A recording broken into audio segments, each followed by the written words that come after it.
नमो सिद्धाणं नमो आयर्याणं नमो वज्रायाणं नमो लोये सवसाहुणं मंगलम भगवान वीरो मंगलम गौतमो गणी मंगलम कुंद कुंदाद्यो जैन धर्मोस्तु मंगलम सर्व मंगल मांगल्यम सर्व कल्याण कारकम प्रधानम सर्वधर्मानां जैनम जयतु साशिनम जैनम जयतु साशिनम वंदितु सर्वसिद्धे दोमचल मणोमं गदिं पत्ते वोच्छामि समय पाहुड़ मिणमो सुध केवली मणिदम नमः समय साराय स्वानुभूत्या चकासते चित स्वभावाय भावाय सर्वभावान्तरच्छिदे।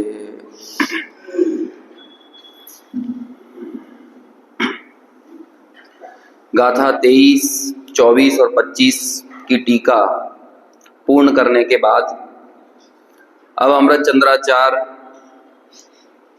अत्यंत भीगे हुए स्वर के साथ उसी अप्रतिबुद्ध को मोक्ष मार्ग के लिए, तत्व विचार के लिए, आत्म अनुभूति के लिए बड़ा मधुर और सुकोमल प्रेरक उद्बोधन देने जा रहे हैं।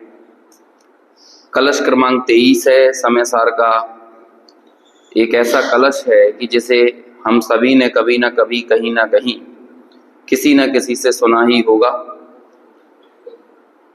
पिछले श्लोकों में, पिछली गाथा की टीका में तो वे डांट लगा रहे थे हमको, अमृत चंद्राचार्य, हे दुरात्मन, हे आत्मपंसन, ऐसा कहकर। हालांकि डांट शब्द को गलत नहीं लेना चाहिए। डांट बोलते ना, डांट, तो उसको वो एक डॉट होती है ना, कहीं से यदि लीकेज हो रहा हो तो डांट लगा देते हैं, तो उससे क्या होता है, वो लीक होना बंद हो जाता है। कोई गलत बहाव हो तो वहां पर हम डांट लगा देते हैं। ऐसे ही जीवन में राग का गलत बहाव हो तो आचार्यों की डांट बहुत जरूरी है, ताकि वो गलत बहाव रुके और हमारा सम्यक प्रवाह, ज्ञान का जो सम्यक प्रवाह चल रहा है या चलना चाहिए, हमारी दृष्टि उस तरफ जाए। लेकिन फिर भी वो शब्द थोड़े से कठोर तो थे ही। हे दुरात्मन, हे आत्मपंसन, बहिरात्मा को आत्मा के अतिरिक्त पर पदार्थों में आत्मदृष्टि करने वाले जीव के प्रति जब आचार्य इस तरह की भाषा का प्रयोग करते हैं तो थोड़ी सचेतता तो आती ही है कि ये क्या कह दिया हमको। अभी तक तो हमें भगवान आत्मा सुनने की आदत थी, एकदम से ये दुरात्मन क्यों कहने लगे। लेकिन फिर आचार्य को भी ये रियलाइज होता है कि मैंने थोड़ा सा श्रोताओं के साथ, शिष्यों के साथ, आप प्रतिबुद्ध शिष्य के साथ थोड़ी ज्यादती कर दी।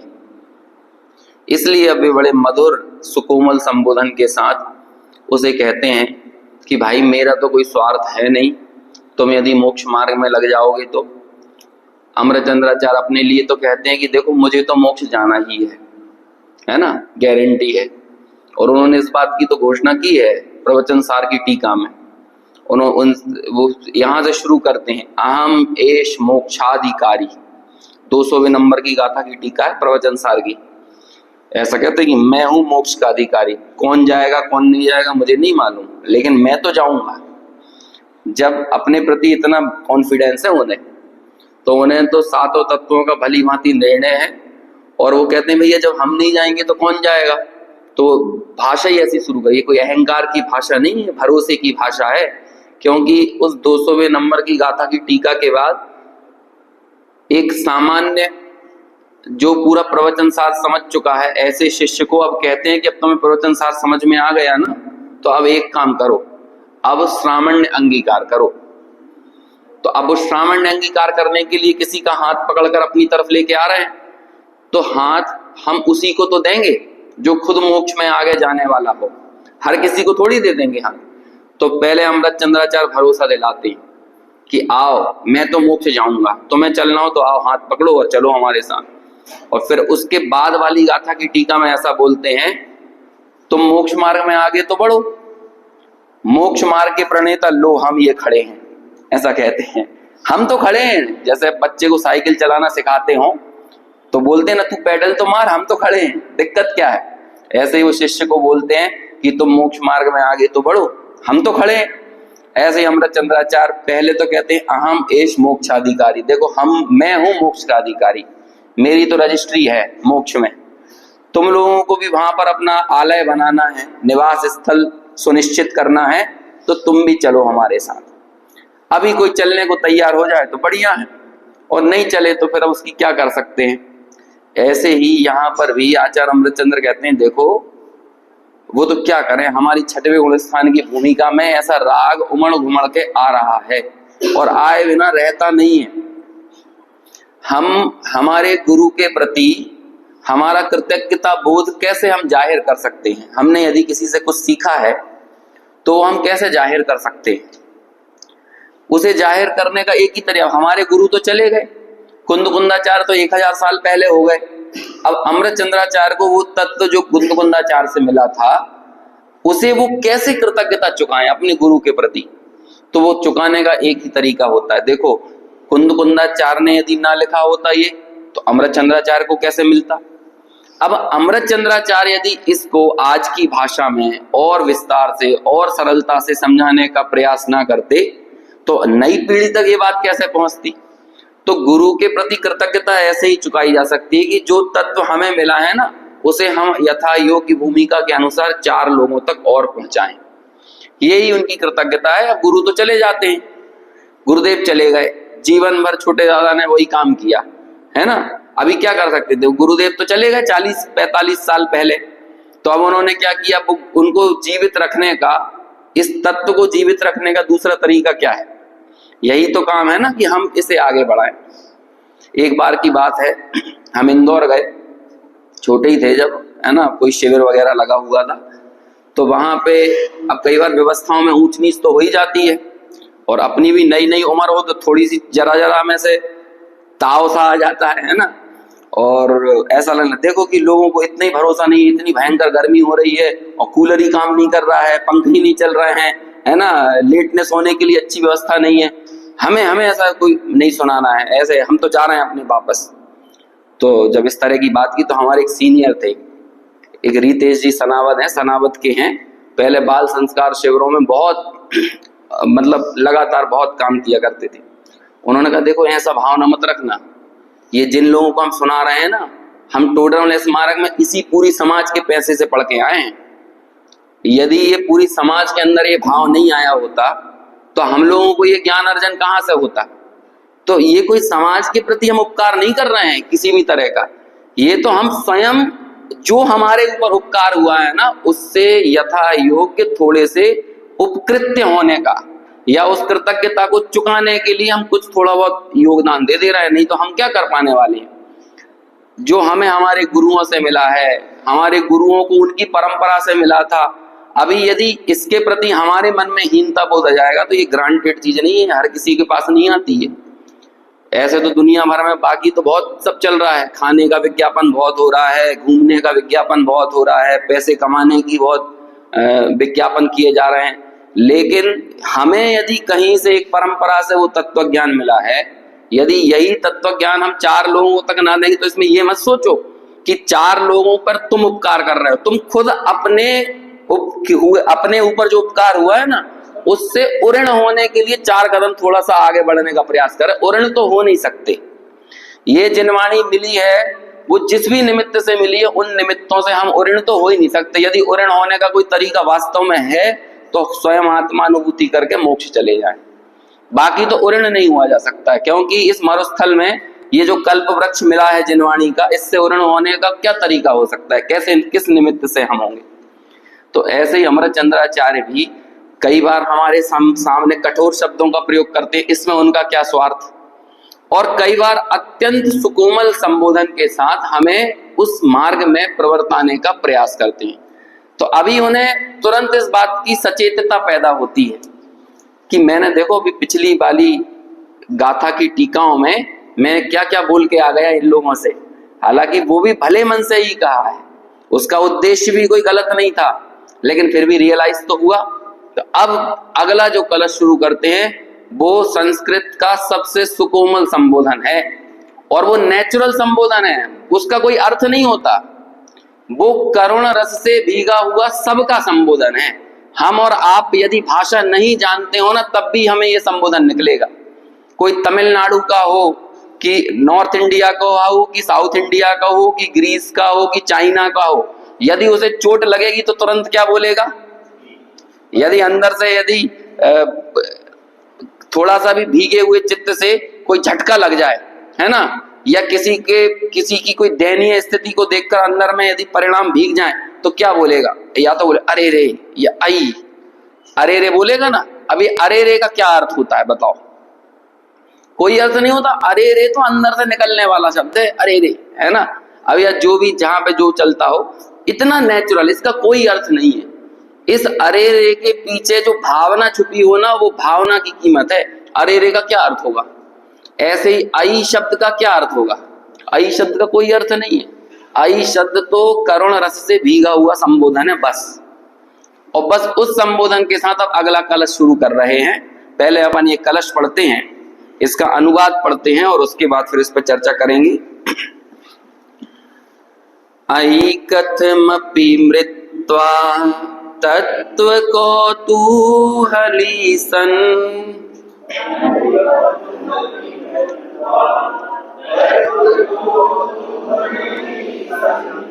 अनुभव भव मूर्ते पार्श्ववर्ती मुहूर्तम,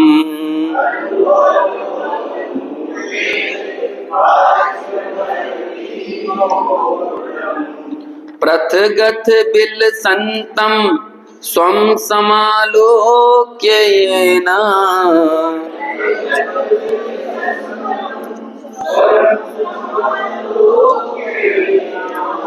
त्यजसी जगति मूर्त्या साक में त्वमोहम।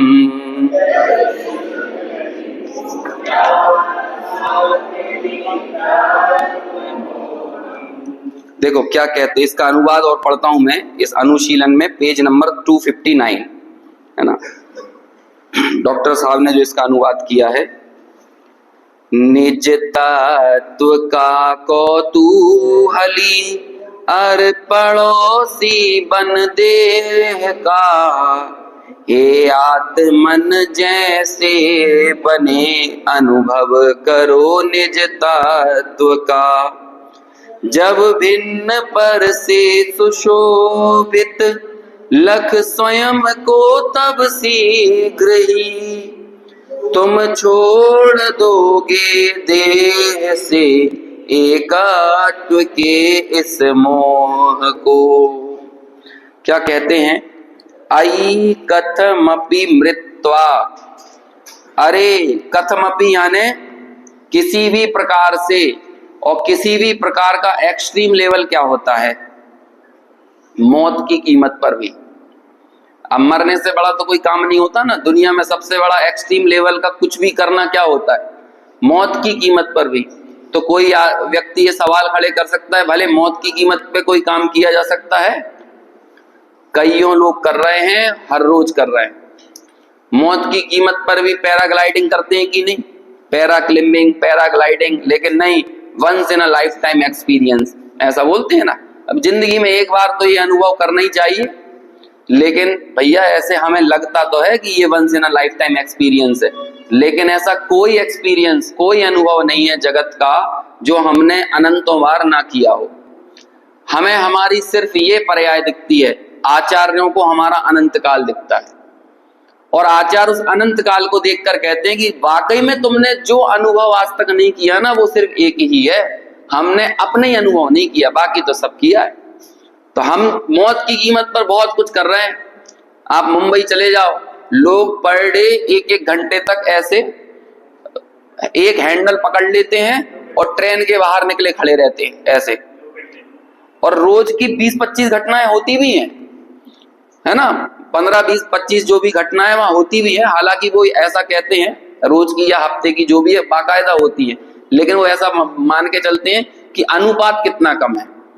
हर दिन कितने यात्री सफर करते हैं, उनमें से 15-20 तो मरे, लेकिन फिर भी देखो मौत की कीमत पर सब कर रहे हैं कि नहीं। 1 घंटे ऑफिस है, यदि कोई को भाईंदर से और मान के चलो कि एकदम इधर लास्ट स्टेशन जाना हो उधर CST तरफ, तो 1.5-2 घंटा लगेगा। अब 1.5-2 घंटे में जो व्यक्ति को जहां खड़े होने जैसी जगह मिल जाए ना, वो वैसे ही पकड़ा खड़ा रहता है। अभी कर रहे हैं कि नहीं मौत की कीमत पे। लोग मौत की कीमत पर ऐसे ऐसे देशों में चले जाते हैं, नौकरी करने, पढ़ाई करने जा रहे हैं, रूस में, यूक्रेन में, ईरान में, इजराइल में। फिर सरकार ऑपरेशन चलाती है कि मान के चलो ईरान और इजराइल का युद्ध छिड़ गया, तो ईरान से भारतीयों को बुलाया जा रहा है, इजराइल से भारतीयों को बुलाया जा रहा है, पढ़ाई करने जा रहे हैं। और हम और आप में से भी लोग जाते हैं। अरे एक चीज बताओ, सुबह से लेकर शाम तक जिसमें मौत की संभावना नहीं छुपी हुई है, लेकिन फिर भी करते हैं कि नहीं। हमारे घरों में गैस के सिलेंडर रखे हैं, हमारे घर में जो इलेक्ट्रिसिटी की सप्लाई हो रही है, भले आप कितना ही कर लो, कितना ही आप कह लो कि ये टोटल प्रूफ है किसी भी चीज से, है ना, जो भी समझ लो खतरे से प्रूफ है, हाँ फायर प्रूफ है और फलाना प्रूफ है, ठिकाना प्रूफ है, लेकिन तब भी आप कोई गारंटी नहीं दे सकते। टाइटैनिक जहाज जब बना था ना, तो उसे बोलते थे एंटी सिंक, मतलब ये सिंकिंग नहीं होगा, कभी डूबेगा नहीं, इतनी गारंटी दी थी उसमें। और उसमें लगभग 2400 यात्री सफर कर रहे थे, लेकिन उसमें जो लाइफ बोट थी ना, दूसरी छोटी बोट, वो मात्र 28 बोटें थी। क्योंकि अरे वो तो ये 28 बोटों की जरूरत नहीं पड़ेगी, लेकिन वो तो ठीक है, नियमों का पालन करने के लिए आप रख लो। और एक बोट में कितने लोग चढ़ते थे? 10 या 15 या 14 लोग कुछ चढ़ते थे, ऐसा कुछ, तब 20-1 लोग चढ़ते थे। तो आप सोचो कि 600-700 लोगों को बचाने की व्यवस्था थी और 2400-2500 लोग चलते थे, लेकिन वो तो उन्होंने औपचारिकता के लिए रखी थी और कहा था कि ये तो कभी डूबेगा ही नहीं, ये गारंटी दी थी लोगों ने। बुर्ज खलीफा के लिए गारंटी दी है ऐसी कि ये कभी भी ना भूकंप से टूटेगा ना किसी चीज से टूटने वाला है, ये है ही, इसमें कोई खतरा आ ही नहीं सकता, इस तरह से उसका निर्माण किया है। लेकिन इसी तरह के वादे और दावे किए जाते थे वर्ल्ड ट्रेड सेंटर के लिए। 110 मंजिल की इमारतें थी ना जिसे ओसामा बिन लादेन ने बीच में हवाई जहाज को घुसा दिया था, तो हुआ था कि नहीं। ये जिन जिन चीजों में ये मानव अपने अहंकार को प्रदर्शित करता है, वो अपने जीवन काल में ही उसको ढहते हुए देखता है। ऐसे हम और आप भी हजारों चीजों में लगे हुए हैं। हम लिफ्ट में हमें सुरक्षा चाहिए है, हमें कार में सुरक्षा चाहिए, 5 स्टार रेटिंग है कि नहीं, एंटी क्रैश टेस्ट हुआ है कि नहीं इसका, तब उसके बाद वो 5 स्टार रेटिंग मिलती है। लेकिन वो लोग 5 स्टार रेटिंग वाली कारों में होने वाले एक्सीडेंटों से क्या लोग मरते नहीं है? अरे ऐसी जगह नहीं है। हमें हमारे विषय सेवन का जो भीतर में पड़ी हुई लिप्सा है, उसकी तो पूर्ति करना ही है, और फिर वो पूर्ति भले मौत की कीमत पे ही क्यों ना होती हो, लेकिन हम करेंगे, सब जगह करेंगे। देखो मौत की कीमत पे 4 दिन पहले आतंकवादी हमला होता है, लेकिन उसके बाद भी लोग कश्मीर घूमना बंद कर देते हैं। अंदर की तृष्णाएं ऐसी पड़ी हुई, हम हजारों लाखों काम और जीवन पर्यंत मौत की कीमत पे करते हैं। आप हर दिन विचार कर लेना, हम घर से गाड़ी लेकर निकलते हैं तो हमें लगता है ये मौत की कीमत पे है कि नहीं। अरे हम लोग पढ़ते तो रहते हैं, फलाने ट्रक ने उस गाड़ी को ठोक दिया, हमारे सामने हमारी उम्र का दूसरा व्यक्ति खत्म हो गया, छोटी उम्र के लोग हमारे से साथ में खत्म हो जाए, फिर भी हम वो काम करना छोड़ते हैं। रोज ऑफिस जाते हैं, दुकानों पे जाते हैं, सब काम करते हैं कि नहीं? क्यों? जहां हमारी रुचि पड़ी हो वो काम हम हर कीमत पर करना चाहते हैं। ऐसे आचार्य यहाँ पर कह रहे हैं कि देखो भाई, ये जितने एक्सपीरियंस तुम ले रहे हो ये तुम अनंतों बार ले चुके हो, लेकिन एक काम आज तक नहीं किया है। वो क्या है?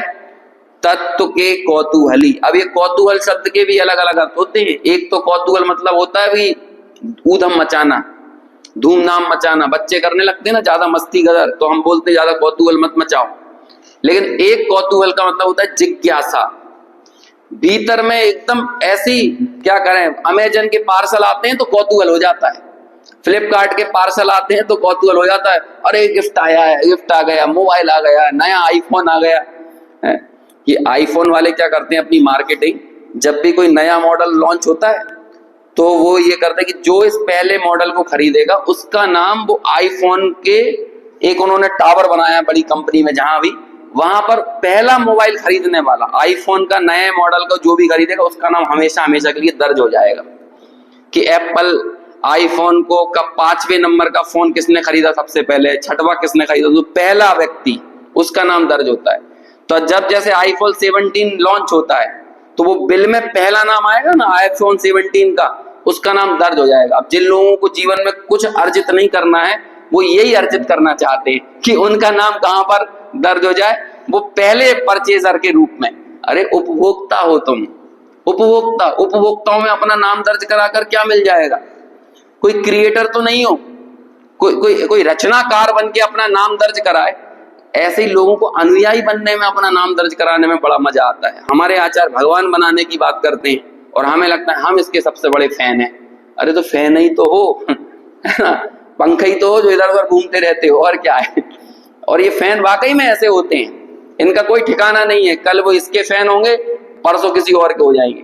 एक वो सचिन तेंदुलकर का फैन था और सचिन तेंदुलकर ने उसको पूरे वर्ल्ड में तुम कहीं भी जाओगे, वो अपनी पूरी बॉडी पर कपड़े तो पहनता नहीं था, बस तिरंगा और इंडिया का वो बनवा लेता था ड्राइंग वगैरह, और पीछे 10 नंबर लिखवा के तेंदुलकर लिखवा लेता था।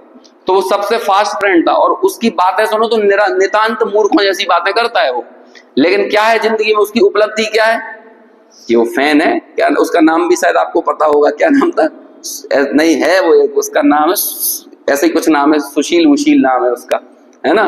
तो वो इसी चीज में फेमस हुआ। अब जब सचिन चला गया तो मानो अब क्या करने लगा, फिर वो धोनी लिखवाने लगा अपने नाम के साथ। फिर जब धोनी चला गया तो वो कोहली लिखवाने लगा। अभी क्या करे, ये फैन तो कभी यहाँ घूम जाते हैं, कभी यहाँ घूम जाते हैं। अनुयायियों का कोई ठिकाना थोड़ी है, लेकिन लोगों को इसी में आनंद आने लगता है कि हम इसके सबसे बड़े अनुयायी हैं। हमारे आचार्य ये काम नहीं करते हैं, वो क्या कहते हैं, भगवान बनाने का काम करते हैं। भगवान बना जिससे प्रकट हो वो काम करो। और ऐसा कौतूहल क्या है, ये आवाज झंकार मार रही है क्या बीच बीच में, है ना। हेलो, मुझे ऐसा लग रहा है, मतलब ऐसे रिफ्लेक्ट होके आ रही है। हाँ हल्के, चलो तो इसको थोड़ा सा दूर कर लेता हूं। हाँ, तो इस तरह से आचार्य कह रहे हैं ये सारे कौतूहल को दूर करो, इन कौतूहलों में कोई दम नहीं है। यदि वाकई में कोई एक्सपीरियंस करना है तो वो लोग कौन सा एक्सपीरियंस है, कौन सा अपूर्व अवसर किसे कहा है श्रीमद जी ने, अपूर्व अवसर ऐसा किस दिन आएगा। और फिर उसके बाद पूरी चर्चा क्या की है कि वो दिन कब आएगा जब अपने प्रबल शत्रु के ऊपर भी मेरे को क्रोध पैदा ना हो, मेरा कोई सत्कार करने के लिए आ जाए लेकिन तो भी मेरे चित्त में मान की कणिका पैदा ना हो। जब मैं वन खंडादि में जाकर उपसर्गों को सहूंगा, परिचयों को सहूंगा, लेकिन उपसर्ग और परिचय को सहते हुए मेरा ध्यान उपसर्ग परिचय पे नहीं होगा, मेरी तो निरंतर आत्म परिणति कहां पर मग्न होगी, एकमात्र शुद्धात्मा में मग्न होगी। उसे कह रहे हैं अपूर्व अवसर। अपूर्व यानी क्या होता है, जो पहले ना मिला हो, ऐसा अवसर कौन सा है। और हमें ये लगता है कि भैया अपॉर्चुनिटी दोबारा दस्तक नहीं देती, वो सारी अपॉर्चुनिटी दस्तक देती है और अनंतों बार पहले दे चुकी हैं। हमें अपना एक जीवन दिखता है, आचार्यों को अनंत काल दिखता है और उन्हें यह भी दिखता है यदि हमने अभी इस अवसर का सदुपयोग नहीं किया तो आगे का अनंत काल भी दिखता है। तब जाकर वो ये कहते हैं आई यहां तक पहुंच गए ना, 25 गाथाएं पढ़ के आ गए हो ना, और 25 गाथाओं में समझ में आ गया ना दो चीजों की भिन्नता। अब और क्या इंतजार कर रहे हो, आगे की जो चर्चा पढ़ोगे सुनोगे तो एक ही भावना से सुनना, तत्व के कौतूहली बनकर। और तब ये कहते हैं आई कथमपि मृत्वा, अरे मरकर भी, मौत की कीमत पर भी तत्व के कौतूहली हो, क्योंकि हम अपनी लाइफ में कुछ भी गवा दें और उसके बाद एक आत्मानुभूति की कणिका पालें, हमने खोया कुछ नहीं है लेकिन पाया बहुत कुछ है। यदि हमारे अंदर तत्व की जिज्ञासा पैदा हो गई तो वो जिज्ञासा का आ जाना हमारी बहुत बड़ा अचीवमेंट है। और जो कुछ हमने उसके बल पर खो दिया है तो वो कुछ नहीं है। लोगों को ये लगता है कि देखो ये 6-6, 8-8, 10-10, 12-12 किलोमीटर से चले आते हैं, कोई हमारा परिचय का होगा तो उसे लगता होगा इन्हें क्या मिलता है।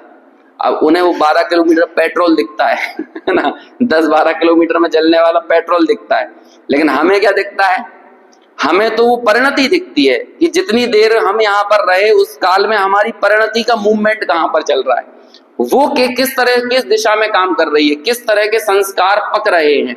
हमें तो वो संस्कारों की कीमत आती है। अब वो तो जलने वाली चीज तो जली रही है। लोग बाग सैटरडे की नाइट थी तो अब क्या करें, तो कहीं चलते हैं, वो क्या कहलाता है, लॉन्ग ड्राइव। अभी लॉन्ग ड्राइव पे आदमी पागलों की तरह चला जाता है बिना किसी लक्ष्य के, तो बस क्या कहते हैं पूरे भोपाल का चक्कर मार के आ जाएगा लॉन्ग ड्राइव पे जाने के लिए। ना कुछ लेना है, ना कुछ खरीदना है, ना कोई प्रयोजन है, कुछ भी नहीं है, बस कुछ नहीं है, अपना सनरूफ खोला, मुंडी बाहर निकाली, है ना, और उसके बाद चले गए लॉन्ग ड्राइव पे, हैं, चारों तरफ की खिड़कियां खोल के, हाथ बाहर निकाल के।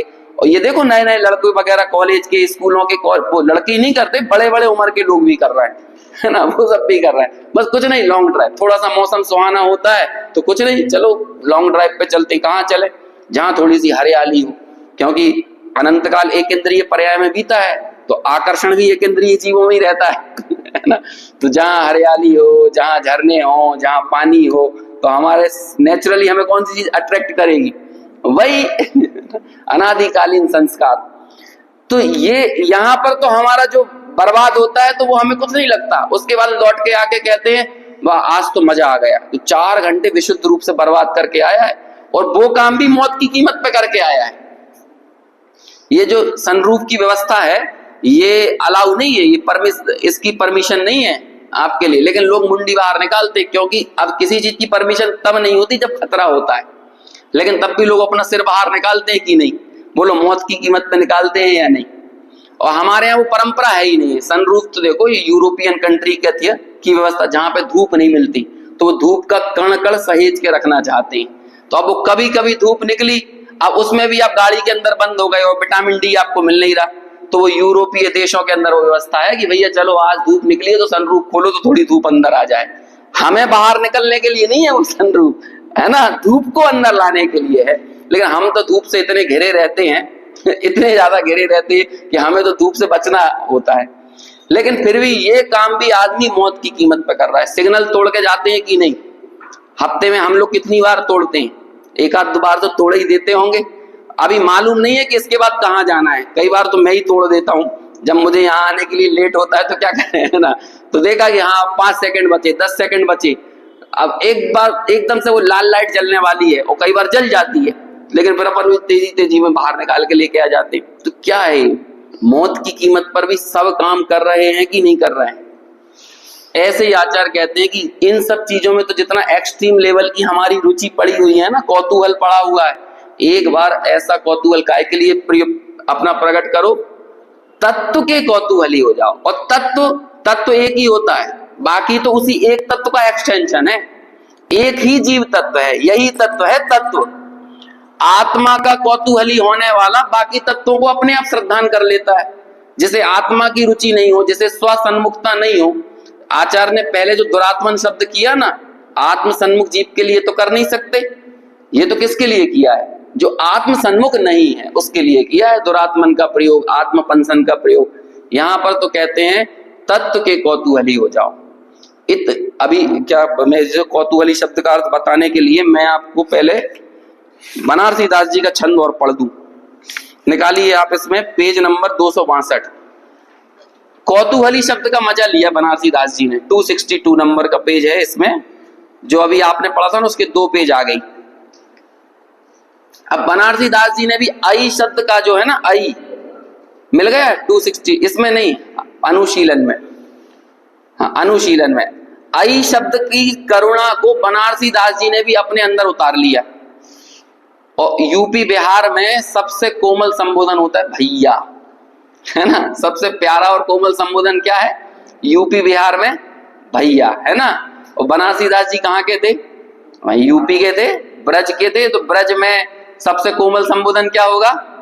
अब उसी को जब ट्रांसलेट किया तो भैया कहते हैं वो यहाँ पे, तो देखो क्या कहते हैं, बनारसी कहें भैया भव्य सुनो मेरी सीख, केहूं भांति कैसे हूं कि ऐसो काजू कीजिए। देखो मैं आगे बाद में पढ़ूंगा, इतना इतना बताता जाता हूं, और फिर जब पूरा एक बार अपन इकट्ठा पढ़ेंगे तब मजा आएगा। क्या कह रहे हैं, केहूं भांति, पहली लाइन तो समझ में आ गई, सरल है। बनारसी कहें भैया, बनारसी कहें भैया, अकेले भैया ही नहीं कह रहे, भव्य। क्योंकि जो ये सीख सुनने के लिए बैठा है ना शांति से, वो ऐसा ही जीव नहीं हो सकता है ना। जस्ट इग्नोर दुरात्मन। हमने जो पहले आपको बोला ना, इग्नोर करो उसे, इग्नोर मार दो। अब हम पहले क्या बोल रहे थे, तुम भव्य हो भाई, 25 गाथा शांति से सुन रहे हो और यहाँ पे आगे भी सुनने के लिए निरंतर आ रहे हो, तो दुरात्मन नहीं हो, बहुत अच्छे व्यक्ति हो, भव्य हो। तो अभी क्या कह रहा है, बनारसी कहें भैया, भव्य सुनो मेरी सीख। क्या सीख सुनो, केहू भांति, किसी भी भांति, यानी कैसे भी, किसी भी प्रकार, कैसे हूं, किसी भी प्रकार से, और जैसे बन पड़े वैसे, कैसे हूं कहे। देखो इसका मतलब किसी भी तरह कुछ भी करके बस एक ही काम करो, केहू भांति कैसे हूं कहे, ऐसो काजू कीजिए, बस ये काम करो। कौन सा काम करो, एकहु मुहूर्त, बस एक मुहूर्त के लिए। किसके लिए, एक मुहूर्त। मुहूर्त कितना होता है, 2 घड़ी का, 2 घड़ी का होता है ना एक मुहूर्त। अब वैसे तो अंत मुहूर्त में होता है, लेकिन आचार्य यहाँ पे मुहूर्त कह रहे हैं। एक मुहूर्त के लिए क्या कर लो, एक मुहूर्त, एकहु मुहूर्त मिथ्यात्व को बेधुंस होई, ज्ञान को जगाई अंश हंस खोज लीजिए। अपने ज्ञान का अंश जगाकर हंस को खोज लो। हंस को खोजना मतलब भेद ज्ञान प्रकट कर लो। जैसे नीर क्षीर विवेकवान हंस होता है ना, तो उसने पानी को अलग किया और दूध को अलग किया, हंस मिल गया ना। तो ऐसे ही हमारी भेद ज्ञान की प्रज्ञा प्रकट हो जाना मतलब क्या है, हमने हंस को खोज लिया है, हंस को पा लिया है। वो हंस कहीं बाहर नहीं था, वो हंस कहाँ था, यहीं था। तो कैसे भी एक मुहूर्त के लिए मिथ्यात्व का विध्वंस करके क्या कर लो, अपने ज्ञान का अंश जगाकर हंस को खोज लो। और फिर क्या है, देखो कौतूहल का मतलब, वाही को विचार बाको ध्यान, यह है कौतूहल। उसका ही विचार, उसका ही कौतूहल, उसका ही ध्यान। ध्यान नहीं तो विचार, विचार नहीं तो ध्यान। लेकिन करना क्या है, विचार हो गई सविकल्प दशा और ध्यान हो गया निर्विकल्प दशा। ऐसा का ऐसा प्रयोग और कहां पे याद आता है, एक और जगह ऐसा आता है ना, क्या नाम है उसका, अरे यहाँ इसी में भी हमने पढ़ा था, समाधि तंत्र में भी पढ़ा था, और बनारसी दास जी का ही छंद है, और रहस्यपूर्ण चिट्ठी में भी पढ़ा था। हाँ, मन पावे है ना, अनुभव चिंता मणि रतन, नहीं ये वाला नहीं है, वो है ना, वस्तु विचारत ध्यावते मन पावे विश्राम, है ना। और फिर उसके बाद क्या कहते हैं, वस्तु विचारत, या तो क्या है, वस्तु का विचार है, और या फिर क्या है, वस्तु का ध्यान है। वस्तु विचारत ध्यावते मन पावे विश्राम, और फिर आगे अनुभव करी सुख उपजे, सॉरी नहीं, रस स्वादत सुख उपजे अनुभवता को नाम, वो भी इन्होंने लिखा है, बनारसी दास जी ने। दो ही स्थितियां हैं, या तो विचार है अथवा ध्यान है। विचार कौन सी दशा हो गई, सविकल्प, और ध्यान कौन सी दशा हो गई, निर्विकल्प। और ये विचार ध्यान, विचार ध्यान, विचार ध्यान, यही हो गया कौतूहल। उसी का विचार, उसी का ध्यान, उसी का विचार, उसी का ध्यान। अरे ऐसा कब होता है, अरे बिल्कुल होता है। आपका बेटा कहीं बाहर गया हो, बेटा तो चलो छोड़ो, बेटे तो ऐसे रफ एंड टफ होते हैं, बेटी गई हो बाहर, है ना, और मान के चलो उसने बोला हम 10 बजे वापस लौट के आएंगे, अब रात को 1 बज गए, अब आप सो के बताओ शांति से, तो क्या चलेगा, वही विचार। 10 बजे आने वाली थी ना बेटी, अब आजकल तो हमारे पास बहुत सारी सुविधाएं हो गई हैं, हम जीपीएस से ट्रैक कर लेते हैं, इंटरनेट पे देख लेते हैं, कहीं ट्रेन से आ रही हो, कहीं कुछ से आ रही हो तो। लेकिन उस जमाने की सोचो, आज से 15-20 साल पहले, जब ये सारे साधन नहीं हुआ करते थे, अब बस एक बार उसने निकलते समय फोन लगाया था कि 10 बजे मेरी ट्रेन पहुंच जाएगी, और मोस्टली 10:15 साढ़े 10 तक मैं घर आ जाऊंगी। 12 बज गए, 1 बज गए, अब जितना टाइम बीत रहा है, अब काय का कौतूहल चल रहा है, क्या कौतूहल, आप चैन से नहीं बैठ पा रहे, निरंतर क्या चल रहा है, वही विचार, वही ध्यान, वही विचार, वही ध्यान। जहां प्रीति होती है उसका विचार और ध्यान हुए बिना रहता नहीं। ऐसे ही आत्मा की प्रीति हो और उसका विचार ध्यान ना हो, ऐसा 3 काल में संभव नहीं है। जब कहते हैं ना पुरुषार्थ नहीं हो पा रहा, पुरुषार्थ नहीं हो पा रहा, पुरुषार्थ कहाँ होता है? रुचि अनुयायी वीर, ऐसा बोलते हैं ना। वीर मतलब पुरुषार्थ। जहां पर रुचि होती है उस चीज का पुरुषार्थ करना नहीं पड़ता, होता ही है। और देख लो आप लोक में हमने जो जो काम किए और जिसे हम हमारा पुरुषार्थ कहते हैं, यद्यपि वो पुरुषार्थ है नहीं, लेकिन आप कहते भी हो ना, जैसे वहां पर वो वही काम हमने किया है जहां जहां हमारी रुचि पड़ी रही, वो काम हुए बिना रहता नहीं है। यहां पर कह रहे हैं काय का कौतूहली होना है? तत्व का कौतूहली। या ही को विचार या को ध्यान यह कौतूहल, यो ही भरी जन्म परम रस पीजिए। और फिर क्या कहा? एक बार इस रस को हमने पी लिया ना, एक बार यदि हमें इस रस का पान करना है तो जन्म भर या यों ही भरी जन्म, मतलब पूरे जन्म भर। जब ये बात समझ में आ गई ना, अब जिंदगी भर काय का कौतूहल चलना चाहिए। गुरुदेव श्री के पास लोग आके बोलते थे, आपने तो 3-3 साल लगा दिए समय सार पढ़ने में, हमने तो 18 घंटे में पढ़ लिया था, हमने तो 6 दिन में पढ़ लिया समय सार, और तुम्हें 3-3 साल हो जाते हैं पढ़ते हुए। अभी हमारे भी एक मित्र बोले, अभी वो यूट्यूब पे देखते होंगे 90-95 व्याख्यान हो गए, 25 ही गाथा हुई है 25 ही गाथा हुई है, ऐसा कैसे? अरे भाई ऐसा नहीं है। अब तो क्या है, ये कोई टास्क नहीं चल रहा है यहाँ पे, ये कोई टास्क नहीं है कि ये ग्रंथ पूरा करके फिर अगला ग्रंथ, फिर अगला ग्रंथ, फिर अगला ग्रंथ। ये सब काम काय के लिए है, किस लिए चल रहा है?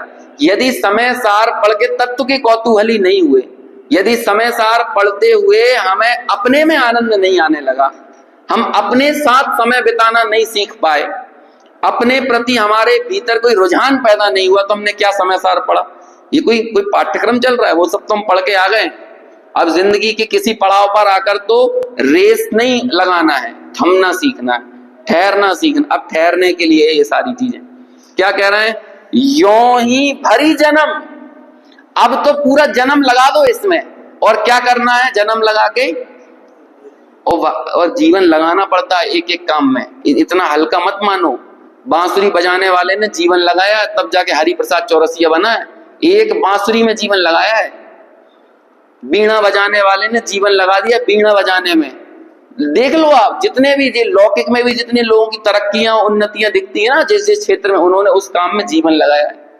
ये पत्थर बल्ला खोदने वाले जो कारीगर होते हैं, आप ये हबीबगंज मंदिर पे जाओ तो वहां पे आपको दिख जाएंगे, वो लगे नक्काशी करने के लिए भरी गर्मी में, और बड़े बड़े ऐसे पिलर लगे हुए हैं, उस पर ठोक पीट के नक्काशी निकाल रहे हैं। पूरा जीवन हो गया बस एक ही काम कर रहे हैं वो।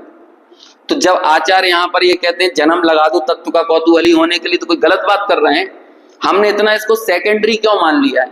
सेकेंडरी भी नहीं है ये, थर्डरी फोर्थरी जो भी होता होगा, है ना। सबसे बची खुची खुरचन, उपयोग की खुरचन हम स्वाध्याय में खर्च करते हैं, जबकि उपयोग का सर्वांग स्वाध्याय में लगना चाहिए, तब जाकर रिटर्न उस लेवल का मिलता है। हम लगाते कितना है? 15,000 लगाओगे और 5 करोड़ का फायदा थोड़ी होगा। अभी मान के चलो LG का IPO आया, तो आपने लगाए कितने? मान के चलो 15,000 लगाए, और दूसरे आदमी ने 2 लाख लगाए, तो 2 लाख वाले को वैसा रिटर्न मिलेगा और 15,000 वाले को वैसा मिलेगा। हम उपयोग की खुरचन लगाते हैं और निर्विकल्पता मुनियों जैसी चाहते हैं। क्या मुनियों को इस समय सार से इतना आनंद कैसे आ जाता है? हमें क्यों नहीं आता है? अरे ये तो देखो मुनिराज लगाते कितना, इन्वेस्टमेंट कितना करते हैं। ऐसे यहाँ पे कह रहे हैं जन्म भरी, पूरा भरी जन्म, पूरा जन्म लगा दो तब जाके काम हो। और अभी तो पूरा जन्म भी नहीं बोल रहे हैं, जन्म के लिए, पूरे जन्म के लिए तो एक टास्क बना लो कि हमें वो एक मुहूर्त चाहिए, वो एक मुहूर्त की प्राप्ति करना है। काम तो एक मुहूर्त में होगा। अपने ज्ञानचंद जी विदिशा थे ना, वो ऐसा बोलते थे, तुम्हारा मकान बना है ना, इसकी नींव भरी होगी ना, एक नींव, एक पिलर भरा हुआ ना, वो भी 24 मिनट में ना भर पाया होगा, 48 मिनट में। उसे भरने में भी 2.5-3 घंटे लगे होंगे। पहले वो गिट्टी वो करके फिर वो दबाते हैं, फिर और डालते हैं। जितनी देर में एक पिलर की नींव नहीं भराती ना, यदि उतनी देर हमारा उपयोग यहाँ पर रम जाए तो कहते हैं कि वो भेद विज्ञान हो जाएगा। ज्ञान के अंश से हंस की प्राप्ति हो जाएगी। भेद ज्ञान ज्योति की प्राप्ति हो जाएगी। तो पाना तो उस मुहूर्त को है, लेकिन टारगेट क्या होना चाहिए? ये जीवन बस एकमात्र उस मुहूर्त की प्राप्ति के लिए है। पंडित जी साहब का भजन आता है ना, सुमत जी का, दो घड़ी बस दो घड़ी, दो घड़ी निज नाथ के नजदीक तो आओ। और फिर क्या है? अपनी प्रभुता देख लो, बाहर ना भरमाओ। इतनी सी तो बात है। कितनी देर के लिए आना है? 2 घड़ी के लिए। पाना तो बस वो 2 घड़ी है, लेकिन वो 2 घड़ी के लिए टारगेट सेट करना पड़ेगा कि जिंदगी लग जाएगी, लेकिन मुझे वो 2 घड़ी चाहिए ही है, तब जाकर वो 2 घड़ी जीवन में उतर के आ पाएंगे। यों ही भरी जन्म परम रस पीजिए, तजी भव वास। क्या कह रहे हैं? अब भव में वास, बाहर में रहना, पर्यायों में रहना, परद्रव्य में रहना, क्या कर दो? तजी, त्याग दो। तजी भव वास को विलास स्वीकार रूप। और जिस भाव में रहकर भव का विलास करते हुए हमें स्वीकार रूप अवस्थाएं हो रही थी, विकारी अवस्थाएं हो रही थी, उसे कह रहे हैं छोड़ दो। क्योंकि इस विकार से ही दुख था, इस भव के वास से ही दुख था, इस भव वास के विलास से ही दुख था। और क्या करें? अंत करी मोह को। क्या कर दो? कर दो एक बार मोह का अंत। मुहूर्त में काम हो जाएगा ये मोह के अंत करने वाला। और फिर क्या करे? क्या कह रहे हैं? आशीर्वाद, जुग जुग जियो। आशीर्वाद बोलते हैं, जुग जुग जियो, देते हैं आशीर्वाद। अभी आचार आशीर्वाद दे रहे हैं। अंत करी मोह को अनंत काल जीजिए। अनंत काल। अब बोलो जुग जुग कब जी पाओगे? यहां तुम ये बोलते हैं, हम लोग ये बोलते हैं, दादी नानी हमें आशीर्वाद दे दी थी जुग जुग जियो। झूठा आशीर्वाद है कि सच्चा आशीर्वाद है? कोई जी पाया है जुग जुग? जुग जुग जीने का मतलब वो ये कहते चलो तुम जियो या ना जियो, तुम्हारी ख्याति जीती रहे, तुम्हारी प्रतिष्ठा जीती रहे। कौन की ख्याति और प्रतिष्ठाएं जीती हैं? हमें मालूम भी है 2000 साल पहले किसकी प्रतिष्ठा थी, कैसी प्रतिष्ठा थी। 2000 साल पहले छोड़ो, 500 साल पहले के लोगों की हमें ख्याति प्रतिष्ठा का पता आता है?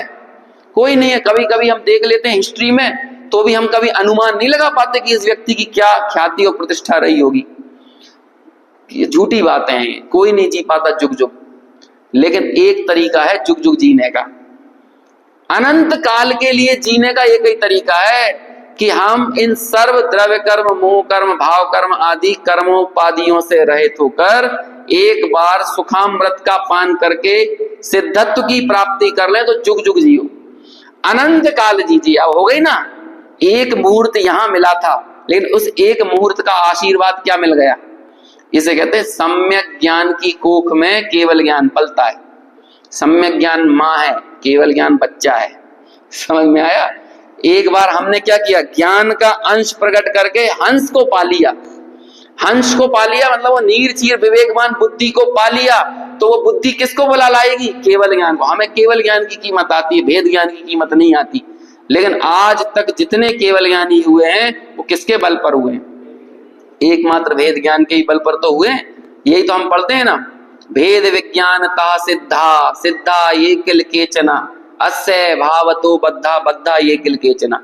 अब तक जो भी हुए सिद्ध अरु आगे होंगे, महिमा जानो बस सिर्फ एक भेद ज्ञान की। और जगत में भटक रहे हैं जो कोई भी, भेद ज्ञान के ही अभाव में भटक रहे हैं। ये वाली लाइन है कि नहीं? ये हम पढ़ेंगे आगे। इन्हीं आचार्य अमृतचंद्र ने आगे लिखा, भेद ज्ञान की महिमा, ज्ञान का अंश प्रकट करके हंस को पालो। देखो अब पढ़ते हैं इकट्ठा, है ना? अब समझ में, एकाकार करके पढ़ना अपने आप को, शब्दों से एकाकार करके। बनारसी कहें भैया भव्य सुनो मेरी सीख, कहूं भांति कैसे हूं कि ऐसो काजू कीजिए। एक मुहूर्त मिथ्यात को विध्वंस होई, ज्ञान को जगाई अंश हंस खोज लीजिए। वाही को विचार वाको ध्यान यह कौतूहल, यों ही भरी जन्म परम रस पीजिए। तजी भव वास को विलास रूप अंत करी मोह को अनंत काल जीजिए। ये है 2 घड़ी का पुरुषार्थ और अनंत काल का भोग। इतना सही तो करने बोल रहे हैं। देखो अभी इसका सामान्य अर्थ करके अपनी चर्चा पूरी करेंगे। क्या कह रहे हैं? आई कथमपि मृत्वा तत्व कौतूहली सन अनुभव भव मूर्ते। क्या कह रहे हैं? अनुभव कर लो, भाव यानी करो, हो जाए, एक बार अनुभव हो जाए। क्या? अनुभव भव मूर्ते पार्श्ववर्ती मूर्तम। अपना ये जो पड़ोसी है ना, कौन है पड़ोसी? अपना ये शरीर जो पड़ोसी है ना, इसका एक मुहूर्त के लिए इस मूर्त द्रव्य से मूर्ते लिखा है ना, मूर्त, इस मूर्त द्रव्य के एक मुहूर्त के लिए पड़ोसी बन जाओ। इस मूर्त द्रव्य के क्या बनना है? अभी हम पड़ोसी नहीं है, अभी तो हम सब कुछ यही समर्पित कर रहे हैं। देखो, पड़ोसी के घर में आग लगी हो और आपके घर में आग लगी हो, तो पहले किसे बुझाओगे? अपना ही बुझाएंगे ना, ऐसा तो नहीं करेंगे पड़ोसी की बुझाने चले जाएंगे। ऐसे हम स्वयं विकार से जल रहे हो तो पहले इसकी खान पीन की, इसकी परवाह करेंगे क्या? हाँ, जब यहां सब कुछ सही हो तब हम इसकी केयर कर लेंगे, लेकिन इसकी केयर भी न्याय नीति से करेंगे। चोरी करके पड़ोसी को पैसा थोड़ी देंगे, डाका डाल के इसके घर की पूर्ति थोड़ी करेंगे, लेकिन हम तो यही कर रहे हैं, अभक्ष भक्षण करके, अनीति करके, अन्याय करके किसकी सेवा कर रहे हैं? पड़ोसी की सेवा कर रहे हैं। लेकिन इस अन्याय अनीति में जेल कौन को जाना पड़ रहा है? कौन भोग रहा है? इस सारी समस्याओं को कौन भोग रहा है? अरे पड़ोसी से पड़ोसी की तरह बर्ताव करो। हाँ, जब इसको कोई दिक्कत हो तो हाँ खिलाओ भी पिलाओ भी, लेकिन न्याय से, नीति से, अपने आप को गवा कर नहीं, अपना बुरा करके नहीं, अपना ख्याल रख के इसका ख्याल रखो, ऐसा कहते हैं। एक बहुत अच्छा गाथा आती है, आद हिदम कादव्वम जदि सक्कदी पर हिदम पी कादव्वम। पहले में पहले आत्महित करना चाहिए, यदि शक्य हो तो परहित भी करना चाहिए, लेकिन आद हिद पर हिदादो आद हिदम सुट्ठू कादव्वम। लेकिन आत्महित और परहित में से कोई एक चीज चुनना हो तो क्या करना? आद हिद पर हिदादो। आत्महित और परहित में से कुछ करने की बारी नौबत आए तो आत्महित ही करना चाहिए। आत्महित को दरकिनार करके, आत्महित को हाशिए पर टांग कर कभी परहित नहीं करना चाहिए। और इसलिए कहते हैं कि इसकी सेवा शुश्रूषा तो कर रहे हैं, लेकिन इसमें हमारा आत्महित हो रहा है कि नहीं, इसका भी तो विचार करो। हाँ, यदि आत्महित हो रहा है तो फिर इसके साथ यथोचित पड़ोसी की तरह जैसा सदाशय पूर्वक बर्ताव होता है वैसा हमें करना चाहिए। इसे योग्य रीति से खिलाओ, योग्य रीति से पिलाओ। क्यों? क्योंकि कहते हैं, उपचार की भाषा सही भी है, शरीर माध्यमेन ही खलु धर्म साधन। शरीर के माध्यम से ही धर्म साधन होता है। ले तप बढ़ावन हेत मुनिराज भोजन करते हैं, आहार किस लिए लेते हैं? तप की वृद्धि करने के लिए, इसकी वृद्धि करने के लिए नहीं। और हम जब खाना नहीं भी खाते तो काय के लिए? इसकी पूर्ति करने के लिए, है ना। अज्ञानी का उपवास भी शरीर के लिए होता है और ज्ञानियों का भोजन भी आत्मा के लिए होता है। समझ में आया? लोग 10-10 दिन के उपवास करते हैं और बोलने लगते हैं कि चलो कम से कम डाइटिंग तो हो जाएगी, है ना, 10 दिन के उपवास के बहाने। तो उनकी दृष्टि में शरीर नहीं हटता, शरीर नहीं छूटता है, लेकिन ज्ञानी की दृष्टि से कभी आत्मा ओझल नहीं होता है। वो यदि इसे खिलाएगा, पिलाएगा, सुलाएगा, नींद भी लेगा ना, तो किसके लिए? कि जब मैं स्वाध्याय में बैठूं, ध्यान में बैठूं, तो मेरे को फिर निद्रा के कारण मेरे बाधा पैदा ना हो। मैं जब स्वाध्याय में बैठूं तो मेरे को क्षुधा वेदनीय की बाधा पैदा ना हो। तो ऐसा पड़ोसी की तरह बर्ताव करो अंतर्मूर्त के लिए।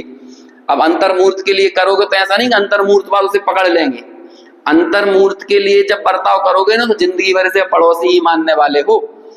एक अंतर्मूर्त, लेकिन वो एक अंतर्मूर्त तक लगातार यदि वो भेद ज्ञान की कणिका रह गई तो कहते हैं सम्यक दर्शन की उत्पत्ति हो गई। ऐसे पृथगत विलसंतम स्वम समालोक्य येन, इस तरह से इस शरीर को पृथक देखकर, अपने से भिन्न देखकर, सर्व परद्रव्यों से भिन्न किसे देखना है? विलसंतम स्वम समालोक्य येन, अपने आप को देखो जो कि सर्व परद्रव्यों से भिन्न है। और क्या कह रहे हैं आखिर में? त्यजसी, वहां क्या बोला था पिछली टीका में? जही ही, छोड़ दो। यहाँ क्या बोल रहे हैं? फिर बोल रहे हैं छोड़ दो, त्यजसी। और फिर आगे क्या बोला? झगिती यानी होता है झट से। कब घर जाके छोड़ना है? कब छोड़ना है? इसको पड़ोसी कब बनाना है? झगिसी, झटती। इसे झगसी भी बोल सकते हैं, झटती भी बोल। शीघ्र छोड़ दो। अरे जैनागम में बात को अगले दिन पर टालने को अपराध कहा गया है। यदि शिष्य के मन में कोई शंका पैदा हो, 2 बजे रात को शंका पैदा हो और वो आचार्य के पास आ जाए, आचार्य हमें एक शंका पैदा है, आचार्य का ये दायित्व तो है कि अभी के अभी उत्तर दें। ये ना बोले कि तू कल आ जाना, अभी उत्तर दें। क्यों? ऐसा लिखा है शास्त्रों में। अरे कल मान के चलो उसके मन में कोई शंका थी, तत्व के संबंध में शंका थी, वो तुमसे पूछने आया और तुमने कहा कल बताएंगे। कल तुम्हारे प्राण नहीं रहे या उसके प्राण नहीं रहे, फिर क्या करोगे? या वो प्रश्न नहीं रहा, उस प्रश्न का अभी जो भाव पैदा हुआ है, उस प्रश्न की जिज्ञासा जो पैदा हुई वो कल रहेगी, इस बात की गारंटी है? नहीं रहेगी। तो उनका दायित्व बनता है अभी ये काम करो। ऐसे ही ये कहते हैं यदि जिस समय हमारे अभी परिणाम भीगे हैं ना, अभी ये काम कर लो। झगसी, इसे बोलना है झगसी, तुरंत त्याग दो। किसे त्याग दो? ये पर द्रव्य के पड़ा हुआ जो एकत्व है उसे त्यजसी झगती मूर्त्या। इन मूर्त पदार्थों के प्रति जो साकमेकत्व मोहम, जो मोह पड़ा हुआ है इन मूर्त पदार्थों को एक में एक मानने का, इसे क्या कह रहे हैं? त्यजसी झगसी, तुरंत छोड़ दो। इन पर द्रव्यों के प्रति, जो मूर्त द्रव्यों के प्रति अपनत्व का भाव है, इसे तुरंत छोड़ दो। इंतजार मत करो कि मैं घर जाके छोड़ूंगा, शाम को छोड़ूंगा, कल छोड़ूंगा या जीवन के किसी मोड़ पर आकर छोड़ूंगा। कब छोड़ दो? त्यजसी झगसी मूर्त्या साकमेकम मुहूर्तम। एक बार और एक कलश पढ़ लेते हैं संस्कृत में, फिर चर्चा यही पूर्ण करेंगे। ऐकथमपि मृत्वा तत्व कौतूहली सन्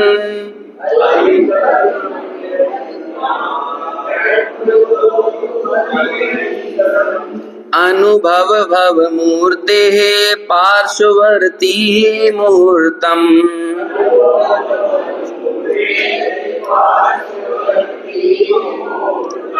पृथगत विलसन्तं स्वं समालोक्य येन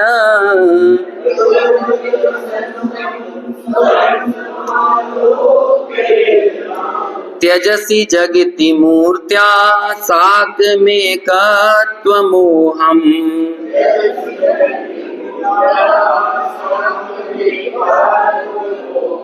चलिए शेष चर्चा आगे चल।